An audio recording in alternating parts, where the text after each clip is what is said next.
pada tingkat kepercayaan 95%. Tim Liputan, Berita 1.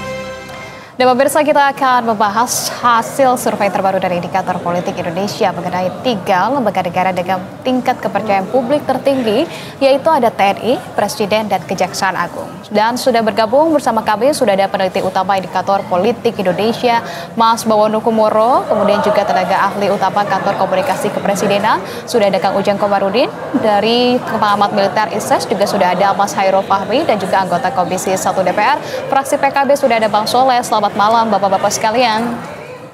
Selamat malam. Baik, terima kasih Bapak-Bapak sekalian sudah berkenan bergabung bersama kami di Berita Satu Utama karena ini sudah ada hasil terbaru. Nah, kita ingin membahasnya. Kemudian mungkin saya yang pertama akan langsung saja ke Kang Ujang karena Presiden ini ada di urutan kedua setelah TNI. Kang Ujang, Presiden Prabowo ini sudah merespon belum hasil dari survei terbaru ini, Kang Ujang? Yang pasti kami terkejut ya, bagaimana publik sangat antusias, sangat percaya kepada pemerintah, kepada institusi kepresidenan. Dan ini tentu sebuah kepercayaan yang harus kami jaga, harus kami jaga sehingga apa? Sehingga betul-betul ini pemerintahan berjalan dengan on the track dan menghasilkan kepercayaan yang terus membaik hari demi hari.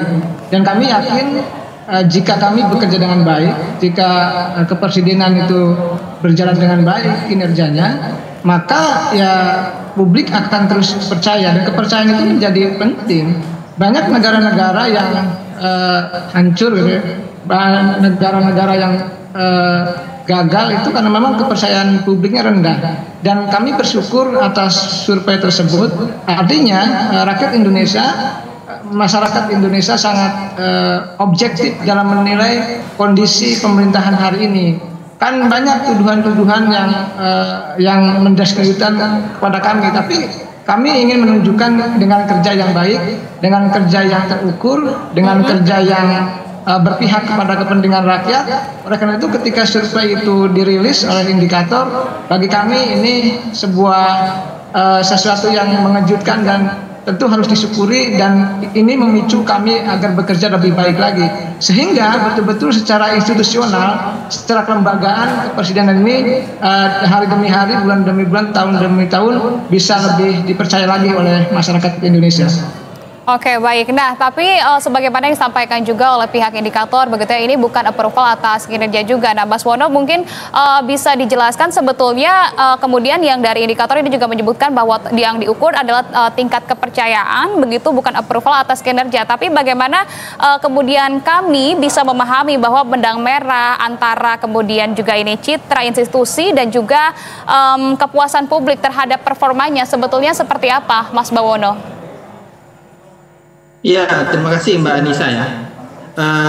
Pertama, memang ini adalah survei untuk mengukur tingkat kepercayaan publik terhadap lembaga-lembaga negara ya. Jadi bukan kepada performa kinerja personal gitu ya.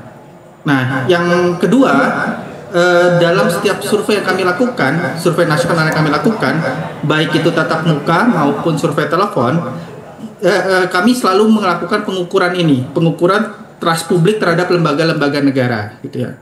Jadi memang kalau kita lihat data tren selama survei kami lakukan selama ini terkait dengan trust publik terhadap lembaga-lembaga negara, di posisi 1 dan posisi 2 memang itu selalu ditempati oleh TNI dan Presiden gitu ya.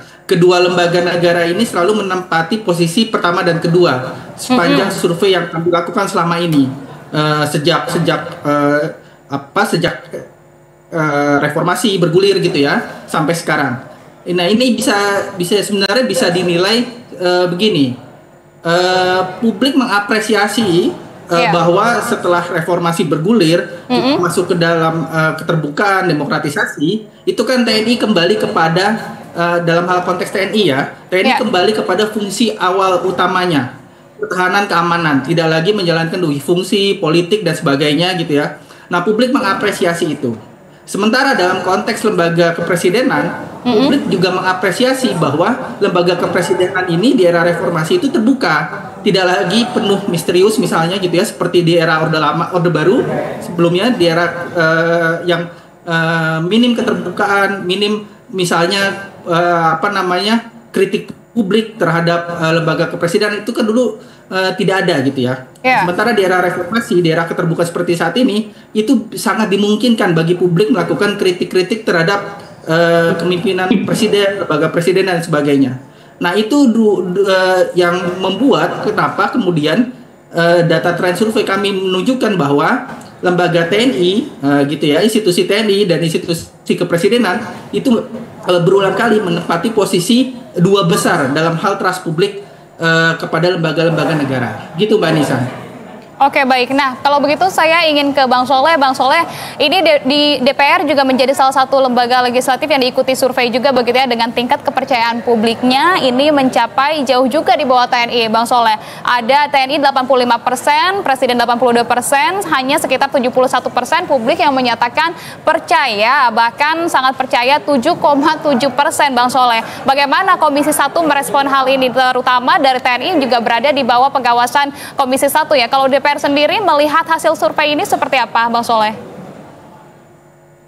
Tentu pertama saya mengucapkan selamat kepada TNI, Presiden juga Kejaksaan Agung ya, yang hari demi hari mendapatkan trust yang meningkat dari masyarakat. Dan tentunya DPR secara kelembagaan rasa mengapresiasi, rasa terima kasih ya. Walaupun quote and quote ini indikator juga surveinya adalah alami ya, tidak ada hal yang lain. Nah, tentu patut bersyukur, hanya saja ini masih dalam konteks kelembagaan, tidak dalam konteks personal.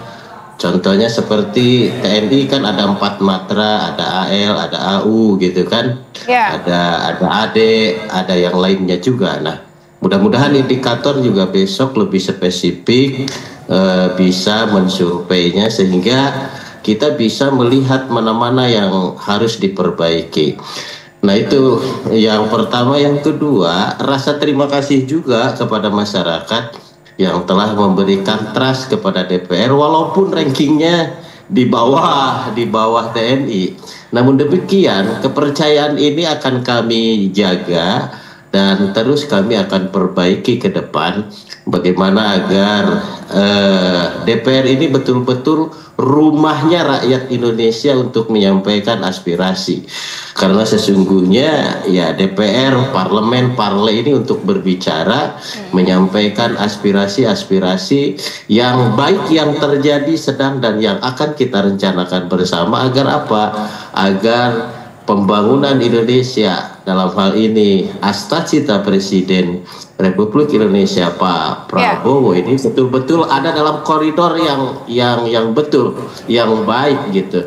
Nah sesungguhnya kami, kalaupun TNI misalkan mendapatkan trust, Pak Presiden juga mendapatkan trust, Kejaksaan Agung juga mendapatkan trust, saya yakin dan percaya itu juga bagian daripada insentif kontrol kami, mengingatkan lembaga-lembaga itu gitu.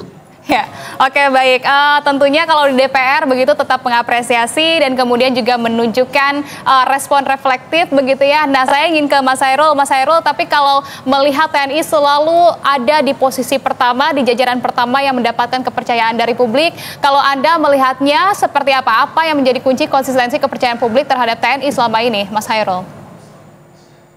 Iya, saya kira faktor utama yang membuat TNI itu selalu ya dipercaya publik sebenarnya justru karena interaksinya dengan masyarakat sehari-hari itu lebih terbatas ya dibanding lembaga lain seperti ya kepolisian, peradilan, atau pemerintah daerah. Jadi kalau lembaga-lembaga pelayanan publik itu kan setiap harinya day to day itu berhadapan langsung dengan keluhan warga ya, misalnya soal birokrasi, pungli, pelayanan lambat dan lain sebagainya. Sedangkan TNI ini kan karena tugasnya lebih ke sektor pertahanan dan keamanan strategis, ini kan tidak banyak bersentuhan langsung dengan problem administratif warga gitu ya. Nah ini saya kira membuat citra TNI relatif jauh lebih bersih di mata publik ya. Jadi ekspektasi masyarakat terhadap TNI ini juga akhirnya lebih besar secara simbolik gitu ya. Mereka diyakini sebagai penjaga kedaulatan, pelindung bangsa, dan sejauh ini saya kira TNI dianggap berhasil gitu ya memainkan peran itu ya, baik dalam operasi militer, dalam hal tanggap bencana, maupun ya pengamanan dalam konteks objek vital dan aspek-aspek strategis nasional. Nah justru karena TNI dinilai dari jarak jauh, nah ini tantangan kemudian persepsi publik itu sangat dipengaruhi oleh pemberitaan media atau narasi yang berkembang. Ya misalnya seperti kemarin kita dengar ya soal ledakan amunisi di Garut, itu kan langsung menyentuh sensitivitas publik ya, soal keselamatan, soal SOP. Nah ini yang saya kira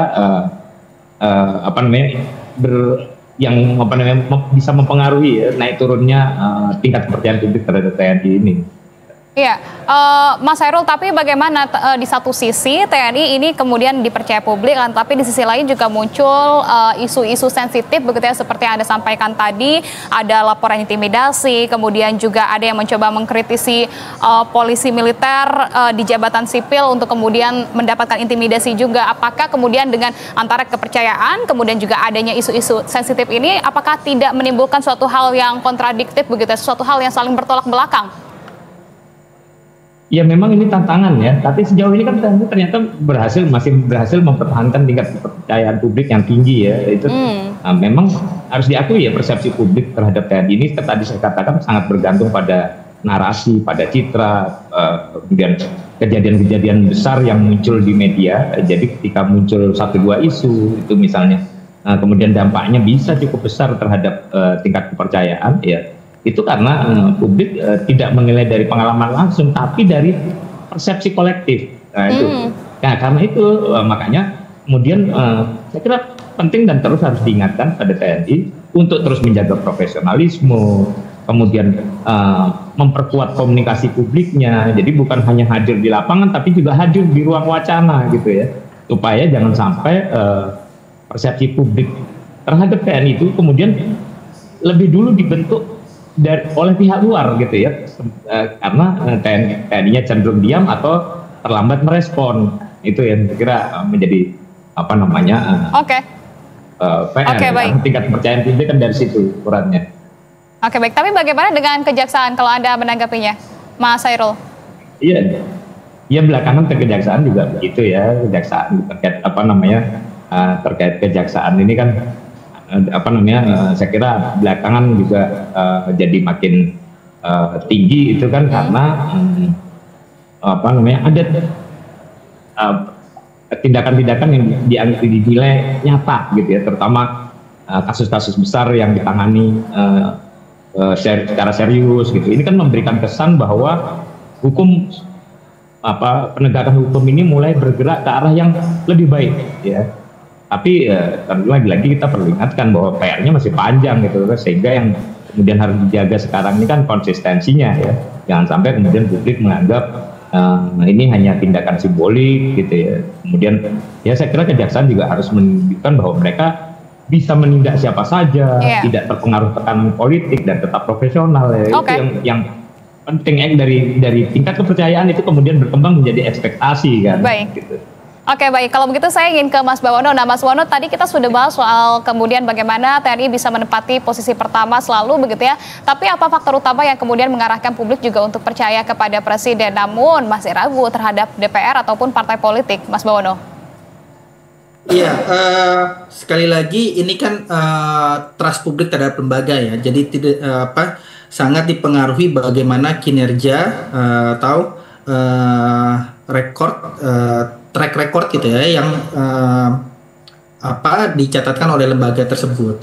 Nah, seperti tadi saya sampaikan di awal, sejak kita masuk ke era keterbukaan, demokratisasi, lembaga kepresidenan ini kan tidak lagi diposisikan oleh publik kita, oleh rakyat kita itu sebagai lembaga yang sakral gitu ya, anti kritik gitu ya. Jadi siapapun dari kita itu kan sekarang sudah bisa mengkritik presiden, mengkritik lembaga kepresidenan gitu ya, mengkritik kabinet pemerintahan secara keseluruhan misalnya gitu ya. Nah itu yang membuat dan itu juga berlangsung secara konsisten gitu ya sejak Presiden Abdurrahman Wahid, Presiden Megawati, kemudian SBY, Pak Jokowi, dan hingga sekarang Pak Prabowo Subianto. Itu yang dilihat publik bahwa kemudian melahirkan trust dari publik gitu ya. Nah, memang selama kita melakukan survei ini juga soal mengukur trust publik, partai politik dan DPR itu memang juga meskipun angkanya di survei yang kemarin itu di atas 50-60% gitu ya bagi partai politik, bagi DPR dalam hal kepercayaan publiknya, memang seringkali kedua lembaga ini menempati posisi terbawah gitu ya dibandingkan lembaga-lembaga lain.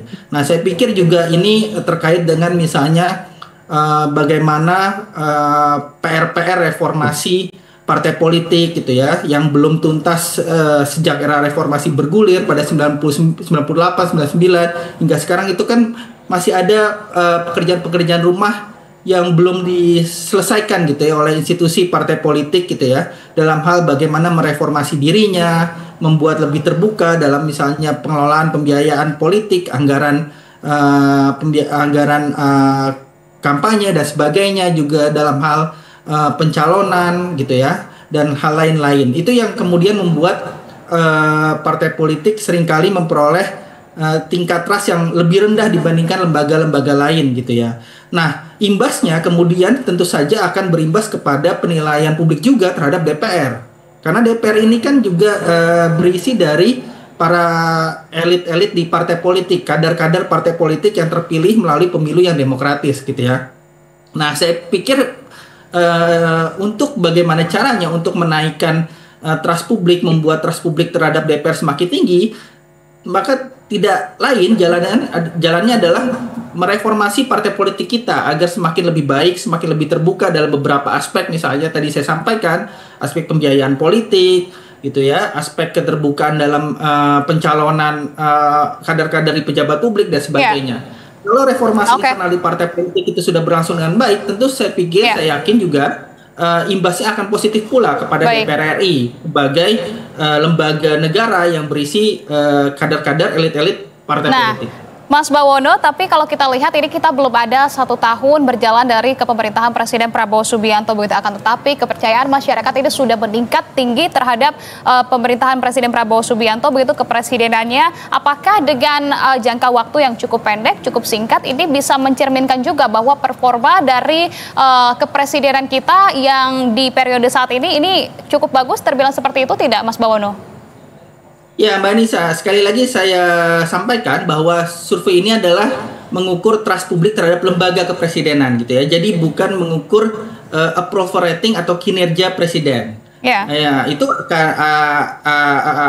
berbeda gitu ya. Jadi ini mengukur trust publik terhadap lembaga kepresidenan gitu ya. Tapi sedikit banyak apakah bisa mencerminkan hal tersebut? Nah, kalau mengukur kinerja kepresidenan gitu ya, kinerja seorang presiden itu ada bagian lain gitu ya, survei mengukur approval rating presiden seperti yang pernah kita lakukan di awal Januari kemarin yang sudah kita rilis juga gitu ya, di awal Januari 2025 kemarin, di mana approval rating presiden ketika dalam 100 hari masa pemerintah Pak Prabowo itu angkanya di sekitar angka 80% gitu ya. Tapi survei yang ini adalah mengukur lembaga kepresidenan, trust publik terhadap lembaga gitu, Mbak ya.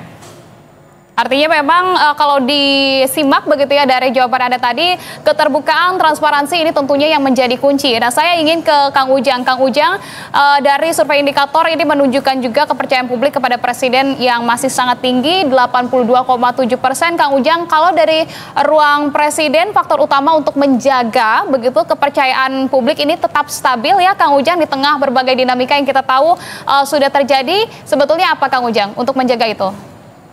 Ya, seperti yang disampaikan oleh Mas Bawono ya, bahwa kami sebagai lembaga kepresidenan tentu sangat terbuka ya, inklusif.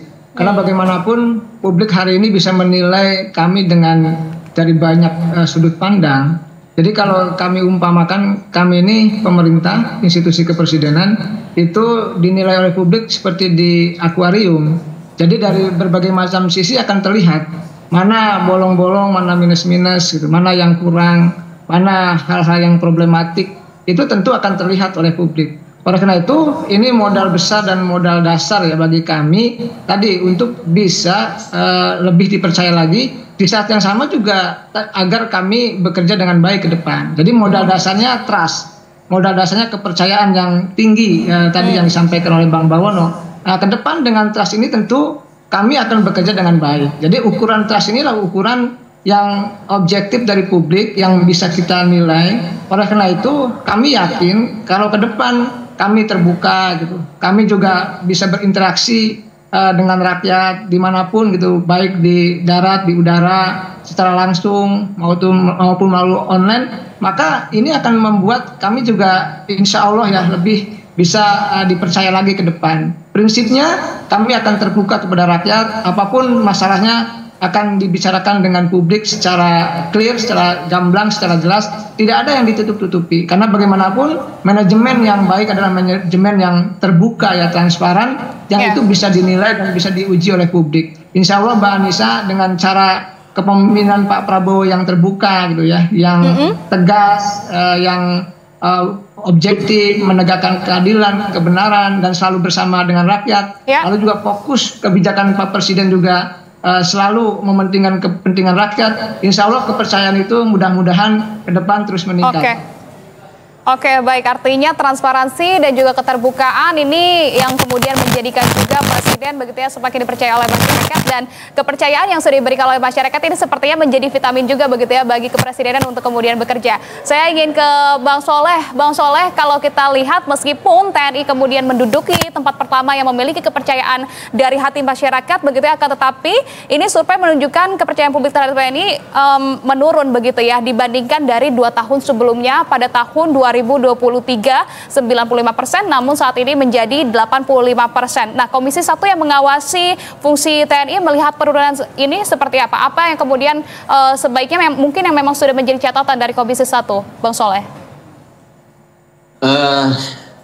Tentu kalau kami melihat catatan ke depannya adalah bahwa TNI ini yang diharapkan oleh masyarakat itu adalah soal bagaimana agar TNI tidak melaksanakan dui fungsi lagi ya. Nah, kemarin kan hiruk pikuk soal undang-undang TNI, hiruk pikuk soal rotasi mutasi, hiruk pikuk soal bagaimana juga para TNI itu ada di posisi jabatan publik, BUMN dan yang lain-lain. Nah ini juga masyarakat juga belum memahami secara utuh bagaimana ini esensi daripada perubahan undang-undang TNI itu sendiri. Nah ini perlu sosialisasi. Kami juga sudah mengingatkan kepada TNI dan selalu memastikan bahwa jangan sekali-kali TNI masuk kepada ranah-ranah yang sifatnya publik gitu. Nah alhamdulillah wa syukurilah, kalaupun misalkan hari ini turunnya hanya 1 digit di bawah terpaan yang begitu dahsyat yang kemarin demonya besar-besaran, tetapi hari ini masyarakat masih memiliki trust yang cukup tinggi. Artinya bahwa kinerja kolektif TNI ini ada dalam koridor yang masih baik. Namun demikian perlu tetap harus diingatkan bukan hanya oleh DPR, masyarakat, para praktisi dan yang lain-lain, Agar apa? Agar TNI ini tetap ada dalam koridornya sebagai fungsi pertahanan. Walaupun hari ini undang-undang memberikan ruang bahwasanya TNI boleh, pemerintah pusat, pemerintah daerah boleh meminta bantuan terhadap TNI dalam hal non pertahanan, rasa-rasanya bahwa kami Komisi 1 tetap mengedepankan bahwa TNI fungsinya adalah sebagai alat pertahanan, bukan untuk yang lain. Oke, baik, itu yang menjadi catatan juga begitu ya di Komisi 1. Kemudian saya ingin ke Mas Hairul, tapi kalau melihat artinya kemudian TNI menduduki posisi pertama, tetapi pada tahun ini begitu ini tingkat kepercayaannya menurun. Nah, terutama tadi dui fungsi juga sempat di-mention juga begitu ya, menjadi catatan juga dari Komisi 1. Nah, sebagian kritik kemudian menyasar juga pada kembalinya peran TNI di jabatan-jabatan sipil begitu, ini yang kemudian juga mempengaruhi dari kepercayaan masyarakat kepada TNI. Diduga adanya abai juga prinsip dari meritokrasi ASN ini. Apakah kemudian Bang Hairul ini menjadi indikasi bahwa reformasi dari militer kita sedang berjalan mundur begitu ya, melihat juga adanya penurunan meskipun TNI sampai dengan saat ini masih menjadi nomor 1 di hati masyarakat, Bang Hairul? Iya, penurunan ini sebenarnya wajar ya. Survei itu kan apalagi terkait kepercayaan publik itu pasti dinamis gitu ya. Tapi kan faktanya TNI masih jadi lembaga yang paling dipercaya ya. Artinya masyarakat memang peka terhadap isu-isu yang menyangkut institusi negara, terutama seperti TNI ini ya. Jadi walaupun ada sedikit guncangan terhadap citra TNI, misalnya terkait dengan isu revisi Undang-Undang TNI, keterlibatan militer di jabatan sipil, sampai kemudian insiden ledakan amunisi di Garut kemarin yang secara tidak langsung membentuk persepsi publik. Tapi menurut saya ini bukan soal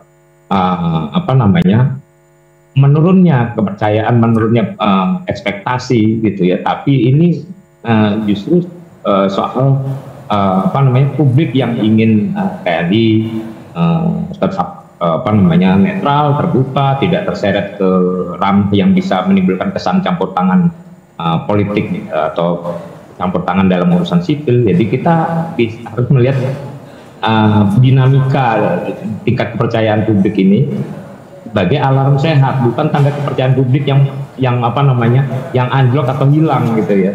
Jadi saya kira ini justru bermakna bahwa publik peduli dan berharap TNI tetap jadi institusi yang solid dan dekat dengan masyarakat gitu ya, dekat dengan rakyat. Jadi saya kira kita tidak perlu melihatnya sebagai keraguan yang serius ya, walaupun isu netralitas TNI selalu sensitif dan publik punya ingatan panjang gitu ya tentang masa lalu. Ya saya kira ini menunjukkan juga pentingnya tadi saya sudah sampaikan juga di awal, komunikasi publik yang kuat gitu ya. Jadi yang perlu dijelaskan kemudian kepada publik bahwa langkah-langkah yang diambil di pemerintah terkait TNI juga yang diambil oleh TNI sendiri itu berada dalam koridor hukum, berada dalam konteks kebutuhan strategis negara gitu ya, dan kita bisa melihat bahwa pemerintahan sekarang ini kan punya komitmen ya untuk menjaga keseimbangan antara kebutuhan strategis pertahanan dengan prinsip-prinsip demokrasi kan gitu. Jadi ini bukan soal misalnya soal menurunnya kepercayaan, ini bukan soal bagaimana TNI masuk ke ranah sipil, tapi ini soal bagaimana negara memanfaatkan keahlian dan kedisiplinan TNI tanpa mengorbankan nilai-nilai sipil dan demokrasi. Jadi itu yang saya kira penting dilihat ya. Jadi saya kira ini bukan penurunan yang tidak wajar, ini penurunan yang wajar saja, dinamika saja. Sehingga kalau ada kasus tertentu karena ekspektasinya tinggi, ada kasus ya tentu akan ada penurunan sedikit, tapi tingkat kepercayaan publik tetap terjaga sampai hari ini.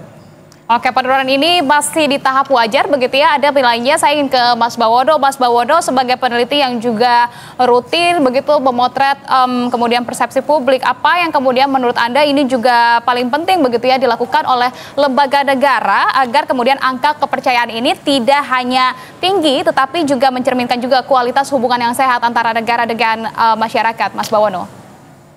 Ya, pertama secara umum bagi setiap lembaga negara tentu saja untuk menjaga trust publik terhadap mereka gitu ya, terhadap lembaga negara adalah bagaimana mereka bisa menjalankan perannya dengan baik gitu ya, dengan baik dan memenuhi harapan publik gitu ya. Apakah itu TNI, lembaga kepresidenan, partai politik, DPR ya gitu ya, menjalankan fungsinya secara benar, secara baik gitu ya. Khusus bagi TNI sendiri gitu ya, saya pikir dinamika yang terjadi dalam dukungan publik, trust publik terhadap TNI itu harus dilihat atau dimaknai oleh TNI pertama sebagai harapan dari publik agar TNI tidak lagi tergoda untuk masuk ke hal-hal yang politik praktis katakanlah gitu ya, yang di luar fungsi-fungsi pertahanan keamanan. Nah, itu alarm itu harus dilihat oleh TNI dari sisi itu. Yang kedua, penurunan dukungan trust publik terhadap TNI atau dinamika yang terjadi dalam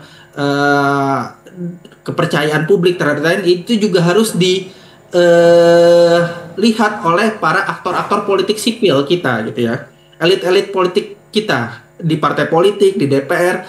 Jangan coba-coba lagi untuk menarik-narik TNI, institusi yang sangat kita hormati, sangat kita hargai gitu ya, sangat memiliki trust publik paling tinggi. Jangan lagi coba ditarik-tarik ke ranah-ranah politik praktis gitu ya. Apakah itu masuk ke partai politik, apakah itu menjadi kepanjangan tangan bagi kekuatan politik tertentu atau jabatan-jabatan sipil tertentu. Jangan lagi itu dilakukan agar trust publik terhadap TNI ini tetap terjaga, tetap tinggi gitu ya, karena TNI ini adalah institusi yang penting bagi bangsa ini, bagi negara ini gitu ya, terutama dalam menjalankan pertahanan keamanan. Biarkan TNI menjadi institusi yang seperti itu, profesional menjalankan fungsi pertahanan dan keamanan. Saya kira itu ya Mbak Anissa. Oke, baik. Bagaimana kemudian dengan kepresidenan, Mas Bawono? Ya, tentu saja lembaga kepresidenan, terlepas siapapun presidennya, sekarang Pak Prabowo gitu dan juga presiden-presiden selanjutnya, lembaga kepresidenan harus tetap menjadi lembaga yang terbuka untuk dikritik. Tidak boleh lagi setback gitu ya, kembali menjadi lembaga yang sakral, anti kritik gitu ya, tidak boleh dikritik, tidak boleh disentuh seperti masa lalu gitu ya. Dia harus terbuka terhadap kritik, terhadap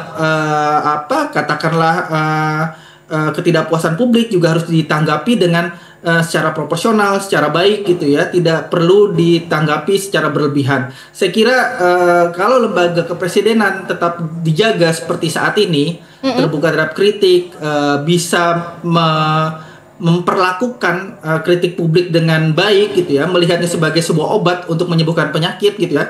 Saya kira lembaga kepresidenan juga seperti TNI akan selalu memperoleh trust publik yang tinggi gitu. Ya. Oke, baik. Nah, Kang Ujang, kalau kita lihat sejauh ini begitu ya, publik melihat presiden juga cukup stabil begitu menjaga keseimbangan antara peran militer dan juga sipil begitu. Nah, kedepannya seperti apa sih arah yang diinginkan oleh Presiden Prabowo Subianto begitu dengan menjaga prinsip meritokrasi juga tentunya, terutama ketika terus-terusan bergeming begitu ya ini tentang TNI yang kemudian masuk pada ranah sipil, karena memang ini juga yang kemudian menjadi faktor bahwa tingkat kepercayaan publik terhadap TNI kemudian menurun. Kang Ujang. Masalah bangsa ini kan banyak ya. Pak Presiden, Pak Prabowo ini ingin mengurai satu demi satu, ingin menata satu demi satu. Oleh karena itu, kepercayaan yang begitu besar, yang begitu tinggi kepada institusi kepresidenan ini pertama perlu dijaga. Dan di saat yang sama, kami tentu juga tadi manajemen komunikasi, manajemen modern ya, pemerintahan, keterbukaan itu juga kami harus dijaga. Lalu juga yang penting juga bagaimana memastikan manajemen-manajemen di kementerian dan lembaga juga harus terbuka. Dan ini kan eranya era keterbukaan. Tidak mungkin lagi kita setback ke belakang. Dan institusi lembaga negara yang lain termasuk TNI, insya Allah makin profesional ya. Karena undang-undangnya sudah jelas, ranah mana saja TNI itu bisa masuk, itu semua sudah diatur. Kita percaya itu dan kami meyakini apa yang menjadi kewajiban dari TNI itu akan dilakukan secara profesional. Apa yang menjadi tadi kelembagaan kepresidenan juga kami ingin lebih terbuka lagi. Begitu juga dengan kementerian dan lembaga yang lain akan bekerja bersama-sama berlomba-lomba untuk terbuka untuk bisa dinilai secara objektif oleh publik. Ini eranya era media sosial, dimanapun sosok figur menteri atau sosok figur presiden termasuk institusinya bisa dinilai kapanpun, dimanapun, bahkan dari kamar masing-masing dari rakyat Indonesia. Oleh karena itu yang perlu kami lakukan adalah tadi membangun trust, kepercayaan, tentu dengan ukuran-ukuran ya kalau kami melihatnya ya apalagi kalau bukan kerja. Kami harus melakukan kerja-kerja yang terbaik untuk kepentingan masyarakat, bangsa, dan negara. Insya Allah kalau manajemen kami profesional, terbuka gitu, lalu juga kerjanya baik, insya Allah rakyat pun akan sama-sama bersama pemerintah untuk sama-sama membangun bangsa. Kita sudah saatnya berkolaborasi ya, bersinergi antara pemerintah dengan publik atau dengan masyarakat, sehingga betul-betul manajemen ini sinergi itu terbangun untuk memastikan bahwa kita akan melalui ya tadi ya menyelesaikan persoalan-persoalan yang banyak tadi di awal yang saya sampaikan. Oleh karena itu kami yakin kalau rakyatnya satu padu dengan pemerintah, pemerintahnya pun bisa dipercaya oleh rakyat, maka mudah-mudahan ke depan pemerintahan semakin baik. Baik, kolaborasi juga yang ditekankan oleh Anda. Saya ingin ke Mas Hairul. Mas Hairul, tapi apakah kemudian sangat beresiko tidak sih ketika ada salah satu lembaga ataupun hanya satu lembaga begitu ya mendapat kepercayaan terlalu dominan begitu di atas lembaga-lembaga sipil, terutama adalah lembaga militer. Menurut Anda seperti apa? Ada tidak resiko terbesar ya? Ya, tadi saya sudah sampaikan ya bahwa tingkat kepercayaan publik yang tinggi terhadap TNI ini kan justru karena interaksi langsungnya dengan masyarakat itu relatif lebih terbatas dibanding tadi ya lembaga-lembaga yang melayani kebutuhan sipil sehari-hari. Artinya kan TNI tidak berada dalam posisi urusan langsung. Nah artinya juga ya berikutnya adalah yang menjadi PR adalah bagaimana kementerian dan lembaga pemerintah, lembaga negara yang lain ini juga didorong untuk mengakselerasi kinerjanya supaya tingkat kepercayaan publik juga makin tinggi gitu ya. Dan di sisi lain ya pemahaman publik terhadap hal-hal yang dikaitkan dengan yang membuat tingkat kepercayaan terhadap TNI tinggi ini juga harus dielaborasi ya supaya juga tidak menimbulkan persepsi yang keliru seolah-olah TNI ini superior, kemudian lembaga-lembaga yang lain inferior begitu. Ini juga harus diperjelas konteksnya gitu ya supaya tadi ya, tidak menimbulkan persoalan-persoalan yang terkait dengan ego sektoral, arogansi dan sebagainya. Dan itu saya kira bagian dari komunikasi publik yang perlu dilakukan oleh pemerintah. Dalam hal ini ya kantornya Kang Ujang gitu. Oke, baik. Artinya memang transparansi, kemudian juga akuntabilitas ini yang menjadi salah satu begitu ya yang mendorong publik akan terus percaya terhadap lembaga-lembaga ini, terutama 3 lembaga teratas yang memiliki kepercayaan di hati publik selama ini. Kalau begitu, terima kasih banyak Bapak-Bapak sekalian atas pandangannya dan juga waktunya. Salam sehat selalu, Kang Ujang, Mas Hairul dan juga Mas Bawono. Selamat malam. Terima kasih Mbak Nisa, Mbak Fahmi, Bang Bawono. Assalamualaikum. Baik, waalaikumsalam.